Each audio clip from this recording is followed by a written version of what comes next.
Your corset is too tight. Let me help. She couldn't breathe. Not metaphorically, not dramatically. Literally couldn't pull air into her lungs. Tasha Williams stood at the edge of the Remington Hotel ballroom, one hand pressed against the marble pillar beside her, the other clutching her ribs through emerald silk. Black spots danced at the corners of her vision. The corset her stylist had laced that evening was strangling her from the inside out. Around her, Chicago's elite mingled like they owned the world. Because they did. Crystal chandeliers threw fractured light across designer gowns and tailored tuxedos. Champagne flowed. Laughter echoed off vaulted ceilings. Nobody noticed the woman in the corner slowly suffocating. Tasha tried to loosen the dress herself. Her fingers fumbled at her back, searching for any kind of give in the fabric. Nothing. The boning dug deeper into her ribs with each shallow breath. She'd agreed to wear this torture device because her friend insisted it looked stunning. Right now, stunning didn't matter. Consciousness did. Your corset is too tight. The voice came from directly behind her. Deep. Accented. Matter of fact. Tasha spun around too quickly. The ballroom tilted. A man stood 3 feet away, watching her with dark eyes that seemed to catalog everything. Her labored breathing, her pale knuckles gripping the pillar, the desperation she was trying to hide. He was young, maybe 30, with sharp cheekbones and black hair styled with meticulous precision. His tuxedo probably cost more than her car. "I'm fine," she managed, the lie catching in her throat. "You're not." He stepped closer, and something about the way he moved made the crowd part without him asking. "You have maybe 3 minutes before you pass out. Maybe less." How did he know that? Tasha's survival instincts, honed from years of looking over her shoulder, screamed at her to be careful. Strange men who approached women in distress weren't usually heroes. Especially not at galas, where half the guest list had questionable business dealings. But she also couldn't breathe. "I can help," he said, reading her hesitation. "Or you can collapse in front of 500 people. Your choice. Real quick, if you're loving this so far, do me a solid and like this video and please hit the subscribe button. Takes little effort, makes a huge difference. Appreciate you. Now back to the story." When he put it that way. "Fine." The word came out barely above a whisper. He moved behind her with practiced confidence, his fingers already working at the hidden laces. "Don't move. This will take a moment." Tasha froze. Every nerve in her body went on high alert as she felt his hands at her back, steady and surprisingly gentle. The fabric gave way slightly. Air rushed into her lungs. Not enough yet, but God, it felt like salvation. "Who are you?" she asked. "Someone who notices when a woman can't breathe." He loosened another section. More air. The black spots began to recede. "Better." "Yes." Relief flooded through her. "Thank you." "Don't thank me yet." Whoever laced this was either incompetent or sadistic. His fingers found the main knot, the source of all her problems. Possibly both. Despite everything, Tasha almost laughed. "Almost. My stylist assured me this was fashion. Fashion shouldn't require a medical degree." He worked methodically, loosening the corset inch by inch. "There. Try breathing now." She did. Full breath. Deep and clean and perfect. The relief was so intense she felt lightheaded for an entirely different reason. "Thank you," she said again, meaning it this time. "You're welcome." He stepped around to face her, and up close, he was even more striking than she'd first realized. Beautiful, really, in a dangerous sort of way. Kim Sung-min. Tasha. She didn't offer her last name. Something about him made her cautious, even as he'd just helped her. "Tasha." He repeated it like he was testing how it felt. "You should fire your stylist." Already planning on it. A slight smile touched his lips. Barely there, but it transformed his entire face from severe to something almost warm. Good. Self-preservation is attractive. Before she could figure out how to respond to that, someone called his name from across the ballroom. Kim's expression shifted immediately, the warmth vanishing like it had never existed. He became unreadable again. Distant. "I should go," he said. "Wait." Tasha wasn't sure why she stopped him. Maybe because he'd saved her from humiliation. Maybe because something about him intrigued her despite every red flag her instincts were waving. "Can I at least buy you a drink?" To say thanks properly? He studied her for a long moment. Those dark eyes seemed to look straight through her, seeing things she hadn't told anyone. Finally, he nodded once. "Not here. Somewhere quieter." He pulled a card from his jacket and held it out. Tomorrow, 8 o'clock. This address. Tasha took the card. Heavy stock, expensive. Just a name and an address in Streeterville.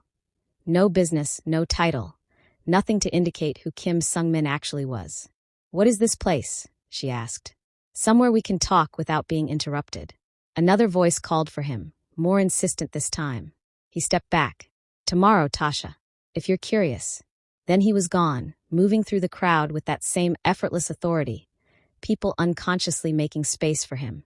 Tasha watched him disappear, her heart still racing from oxygen deprivation. Or maybe from something else entirely. She looked down at the card in her hand. Plain, simple, mysterious. Every logical part of her brain said to throw it away. Strange men who helped you at galas and then invited you to unnamed locations were dangerous. She knew better than to ignore those warnings. Her past had taught her that lesson over and over. But she slipped the card into her clutch anyway. Something about Kim Sung-min's eyes stayed with her for the rest of the night. How they'd seen her struggling when no one else had bothered to look. How his hands had been gentle even as they'd been efficient.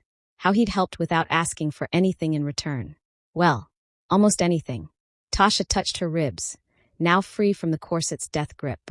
She could breathe again. That had to mean something. Tomorrow, 8 o'clock. She'd decide in the morning whether curiosity was worth the risk. Tasha almost didn't go. She stood outside the address on Kim's card for 10 full minutes, second-guessing everything. The building was sleek, modern, all glass and steel reaching toward the Chicago skyline. Too nice. Too expensive. Too much like the kind of place where bad decisions got made. But she'd thought about him all day. Those careful hands. That accent. The way he'd helped her without making her feel weak. Curiosity won. Inside, a doorman directed her to the penthouse without her having to explain. Someone was expecting her. That should have been another red flag. Tasha counted 6 of them already, but her feet kept moving toward the elevator anyway. The doors opened directly into the apartment. Not a hallway, the actual apartment. Floor-to-ceiling windows showcased the city lights like a painting. Minimalist furniture. Everything pristine and carefully chosen. The kind of space that cost more per month than most people made in a year. Kim stood by the windows, hands in his pockets, watching the city below. He'd traded the tuxedo for dark slacks and a white dress shirt, sleeves rolled to his elbows. Somehow more intimidating casual than formal. You came, he said without turning around. I'm curious. Tasha stayed near the elevator. Exit strategy. Always have one. And possibly stupid. Now he turned. That almost smile again. Honest. I like that. Who are you really? She needed to know before this went any further. And don't say just someone who notices things. Kim walked to a bar cart and poured 2 glasses of whiskey. Expensive bottle. Japanese. He offered her one. What do you think I am? Rich. Powerful. Dangerous. Tasha took the glass but didn't drink yet. The way people moved around you last night, they were afraid. Perceptive. He sipped his whiskey, watching her over the rim. Most people don't notice details like that. I've spent my whole life noticing details. She met his gaze. It's how you survive. Something flickered in his expression. Recognition, maybe. Understanding. You've had to survive things. Not a question. A statement. Tasha's grip tightened on the glass. She hadn't planned on getting personal. Hadn't planned on being seen this clearly by a stranger. We all have our stories. We do. Kim set his drink down. Mine is complicated. Try me.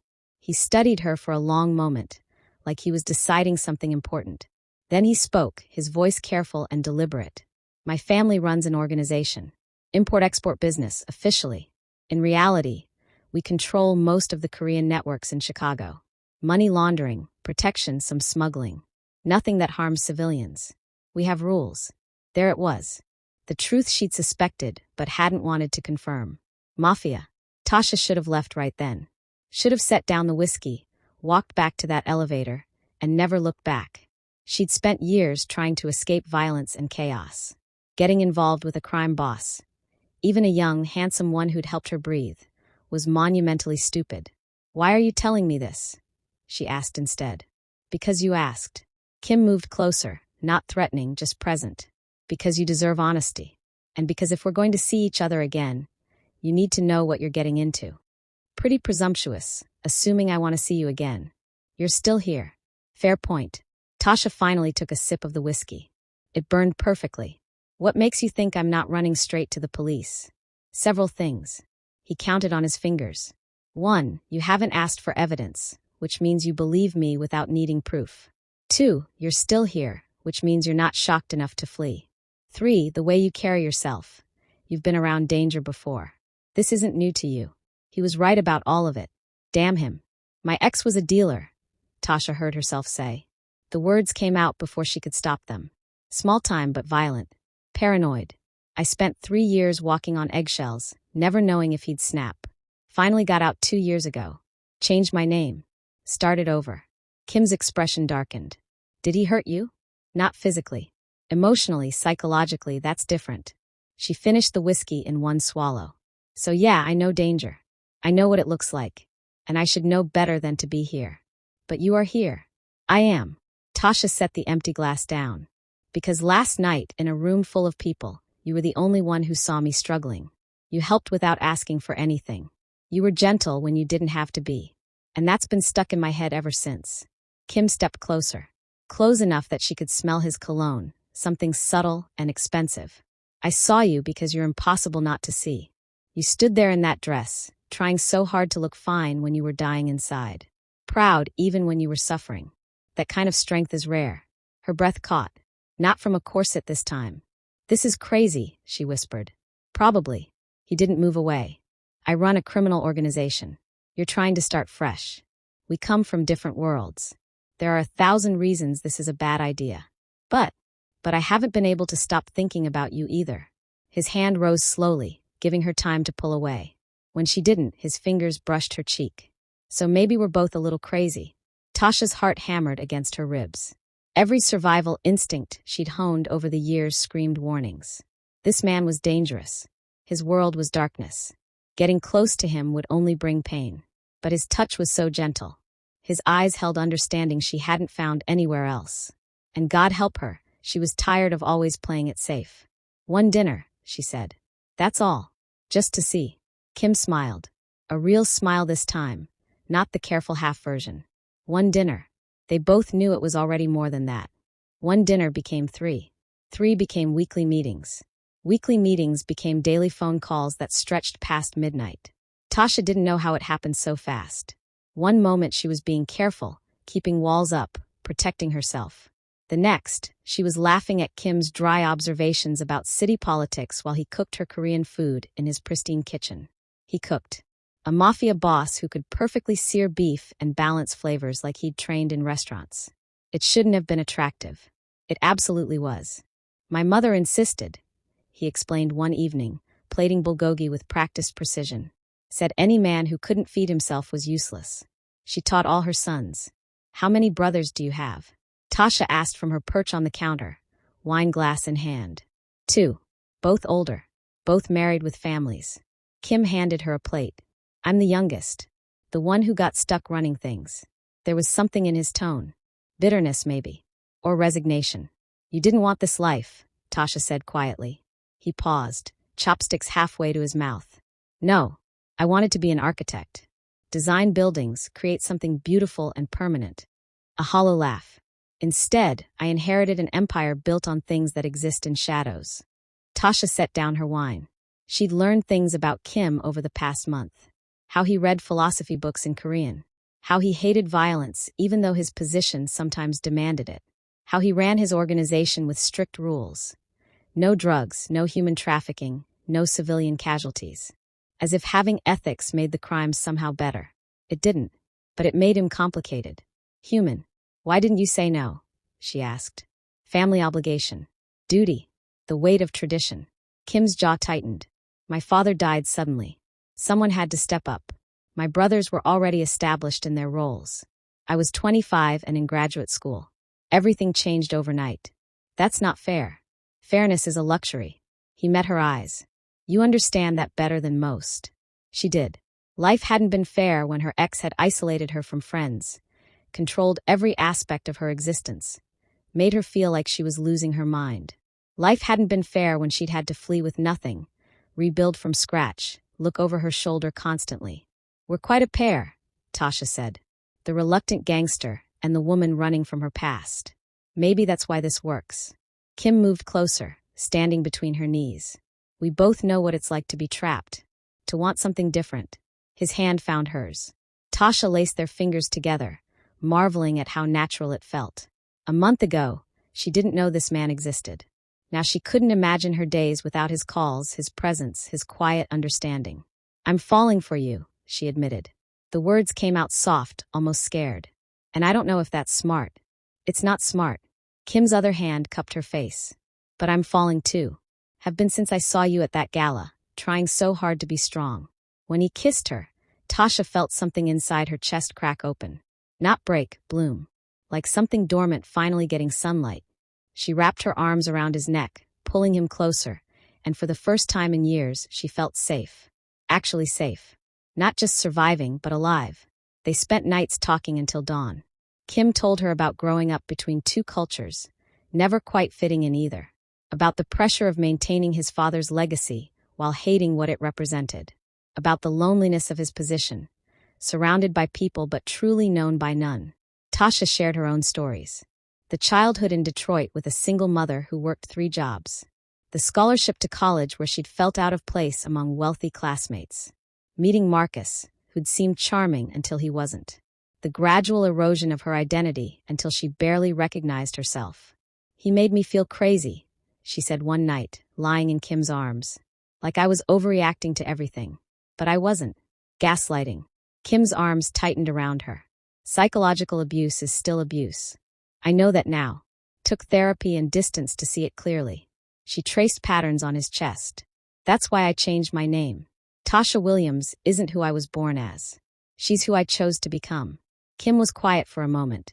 Then, what was your birth name? Does it matter? No. He pressed a kiss to her forehead. You're Tasha. That's all I need to know. This was what she'd been missing. Someone who understood that survival sometimes meant reinvention. Someone who didn't judge her for the choices she'd made to escape. Someone who saw her strength instead of her scars. But happiness never lasted. Not in her experience. The first crack appeared 2 months in. Kim came to her apartment late one night, jaw clenched, shoulders rigid. Blood on his knuckles. What happened? Tasha grabbed his hand, examining the damage. Business. His voice was cold. Distant. Nothing you need to worry about. But she did worry. Because that's when she remembered what he really was. Not just the man who cooked her dinner and quoted poetry. The head of a criminal organization. Someone who operated outside the law. Talk to me, she said. There's nothing to say. Kim pulled his hand back. This is my world, Tasha. Sometimes it gets messy. I know what your world is. Do you? He looked at her, and for the first time, she saw something hard in his eyes. Something that scared her. Because knowing theoretically and living with the reality are very different things. Tasha's stomach nodded. What are you saying? I'm saying maybe we moved too fast. Maybe we didn't think this through. Kim moved toward the door. I should go. Don't. She grabbed his arm. Don't shut me out. I'm protecting you. I don't need protection. I need you to trust me. Kim stopped. Closed his eyes. When he opened them again, the hardness was gone. Just exhaustion remained. Someone died tonight, he said quietly. Not by my hand, but my order. He betrayed the organization. Endangered families. So I made a choice. Tasha's breath caught. This was real. This was his life. And she had to decide if she could live with it. Tasha didn't sleep that night.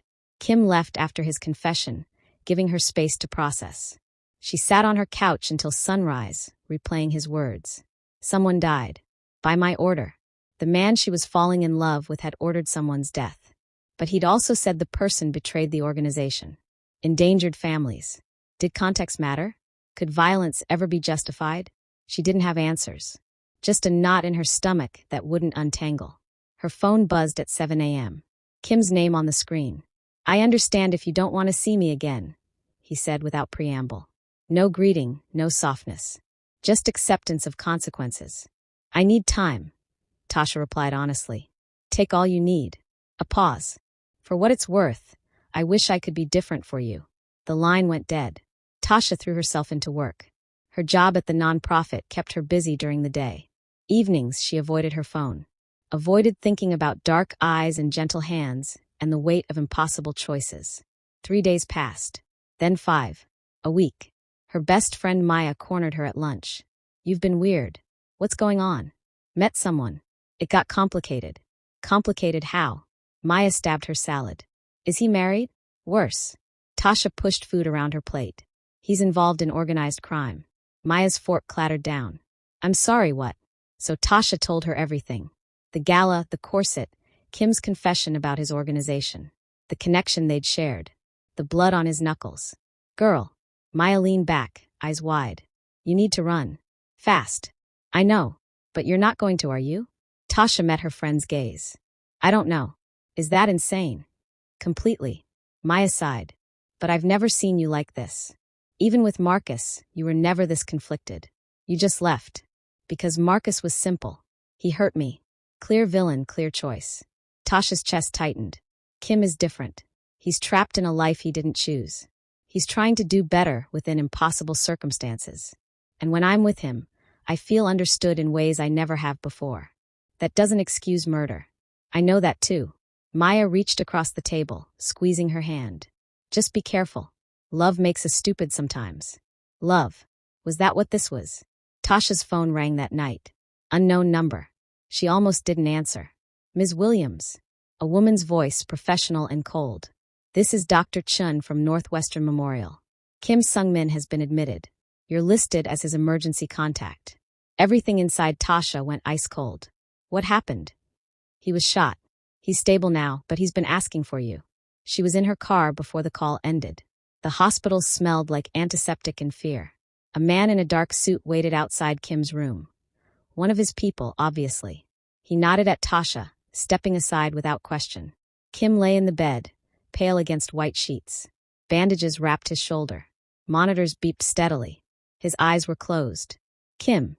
Tasha's voice cracked. His eyes opened, focused on her. "You came." "Of course I came." She pulled a chair to his bedside, taking his uninjured hand. "What happened?" "Rival organization. They've been pushing into our territory." Kim's voice was rough. "Ambushed me leaving a meeting. My security got me out, but not before they landed a shot. You could have died. But I didn't." His thumb traced circles on her palm. "And even if I had, at least I got to see you one more time." Tears burned Tasha's eyes. "Don't say that. It's true. This week without you." Kim stopped, jaw clenching. "I've faced down guns before. Threats, violence, all of it. But nothing scared me like the thought of losing you. You ordered someone killed." She needed to say it. Needed him to acknowledge it. "I did." No excuses, no justification. He was trafficking women through our ports. Using our infrastructure for something I explicitly forbid. When I confronted him, he threatened the families of my men. So I made a choice. Tasha closed her eyes. "That's still murder." "Yes, it is." Kim's hand tightened on hers. "I won't lie to you, Tasha. I won't pretend my hands are clean. They're not. They never will be. But I try to minimize harm. I try to protect people who can't protect themselves. In my world, that's the best I can do. And if I can't live with that, then I'll let you go." His voice broke slightly. "I'll hate it. It'll destroy me. But I'll do it. Because you deserve better than this life." Tasha opened her eyes, looking at him. Really looking. At the pain in his expression. The love he wasn't trying to hide. The understanding that he couldn't be what she needed. But maybe he was exactly what she needed. Someone honest about his darkness. Someone who didn't pretend to be perfect. Someone who saw her completely and loved her anyway. "I don't want perfect," she whispered. "I want real. I want you." "Tasha, I'm not saying it's okay. What you do, the choices you make, I won't pretend they're right." She leaned forward. "But I also won't pretend I don't love you. Because I do. I love you, and I'm terrified, and I don't know how this ends, but I can't walk away." Kim's eyes glistened. "You love me. I'm an idiot, but yes." He pulled her down, kissing her despite the pain it must have caused. Tasha kissed him back, tears sliding down her cheeks, knowing this was probably a mistake, but unable to care. When they broke apart, Kim pressed his forehead to hers. "I love you too. More than anything." "Then we'll figure this out," Tasha said. Somehow, outside the hospital room, shadows moved. Threats gathered. The rival organization wouldn't stop with one failed attempt. But in that moment, holding each other, they believed love might be enough. They were wrong. The attacks escalated.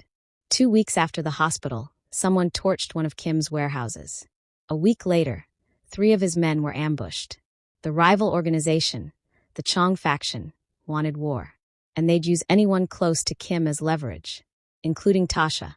"You need to leave Chicago," Kim said one night, his voice tight with barely controlled fear. They sat in his apartment, curtains drawn, security doubled. "Go somewhere safe until this is over." "I'm not leaving you." "Tasha." He gripped her shoulders. "They know about you. I got word today. They're planning to take you. Use you against me." Her blood ran cold. "So we fight back?" "No. You run. That's non-negotiable." Kim's eyes were desperate. "I can handle threats to myself. I can't handle them threatening you. And if I refuse, then I'll have you taken somewhere safe by force." He wasn't joking. "I will not let them hurt you because of me."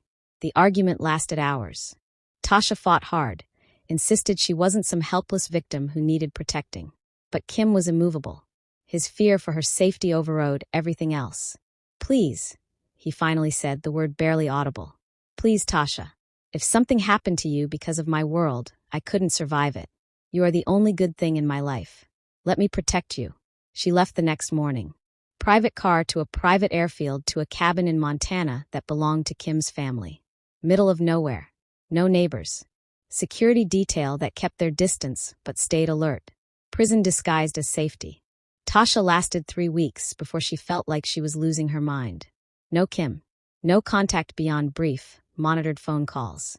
No idea if he was alive or dead. Just mountains and silence, and the crushing weight of separation. "I can't do this anymore," she told him during their nightly call. "I need to know you're okay. I need to see you. 2 more weeks. The Chong leadership is fractured. We're negotiating." Kim's voice sounded exhausted. "Soon, love. I promise." But promises meant nothing when violence ruled. The call came at 3 a.m.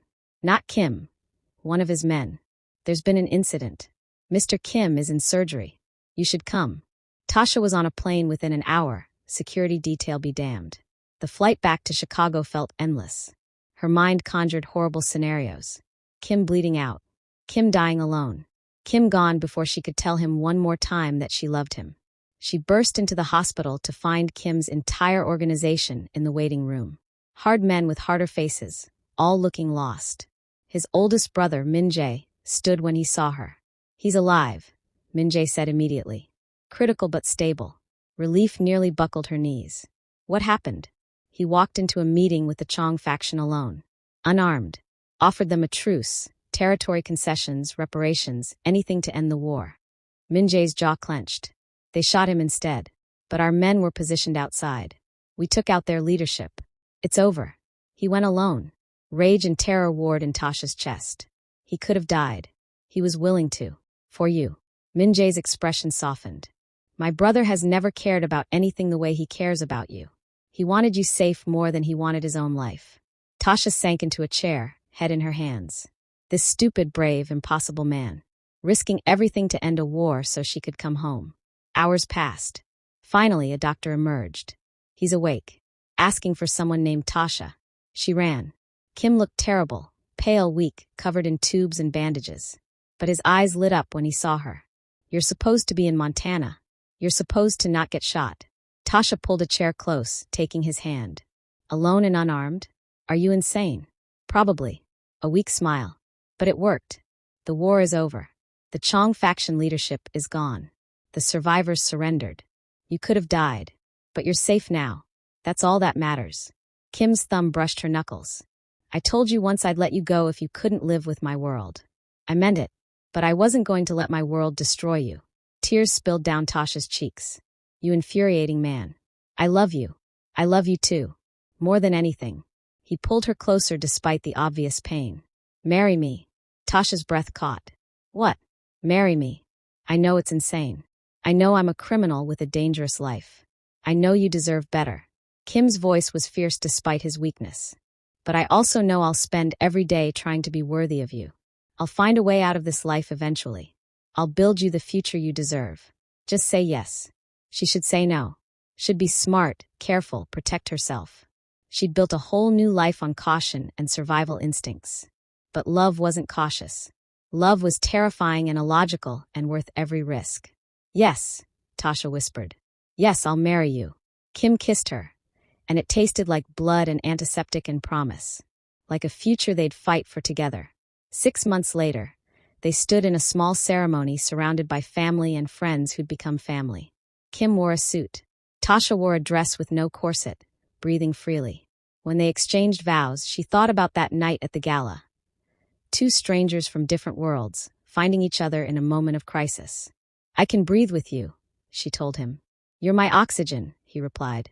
They kissed as husband and wife, and Tasha knew the road ahead wouldn't be easy. Kim was working on transitioning his organization to legitimate business. It would take years. There would be challenges, setbacks, danger. But they'd face it together. Two people who'd survived their pasts, choosing to build a future filled with the love they both deserved. Finally free to breathe. If you were rooting for Tasha and Kim, show some love with a like and hit subscribe. We're building a community that believes in this kind of love. Thanks for being here.